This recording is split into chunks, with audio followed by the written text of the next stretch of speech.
Adlaw nga Miyerkules karon mga kaigsuunan. Petsa 21 sa bulan sa Hulyo tuig 2021. Ang pagbasa kinutlo gikan sa Ebanghelyo sumala ni San Mateo, kapitulo 13, bersikulo 1 ngadto sa 9. Niana gihapong adlaw mibiya si Jesus sa balay ug milingkod sa daplin sa lanaw. Unya tungod sa daghan kaayong mga tawo nga mialirong kaniya, misakay siya sa usa ka sakayan. Milingkod siya didto samtang ang mga tawo nagtindog daplin sa lanaw. Migamit siya mga sambingay aron pagtudlo kanilag daghang mga butang. Miingon siya, may usa ka tawo nga miadto sa uma aron pagpugas. Sa pagsabod niya sa binhi, adunay nahulog sa agianan ug miabot ang mga langgam ug gipanuka kini.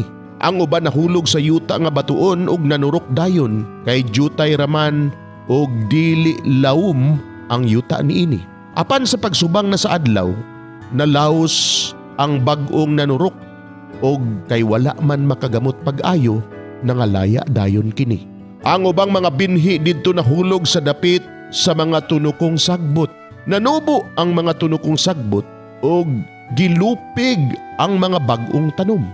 Ug ang uban nahulog sa maayong yuta ug namunga. May namunga ug balig usa ka gatos ka pilo kaysa natanom, ug ang uban balig 60 ka pilo ug ang uban balig 30 ka pilo. Ug miingon si Jesus, busa kun aduna kamoy dalunggan pamati. Mga igsuon, ang Ebanghelyo sa Ginoo. Daygon ikaw o Kristo.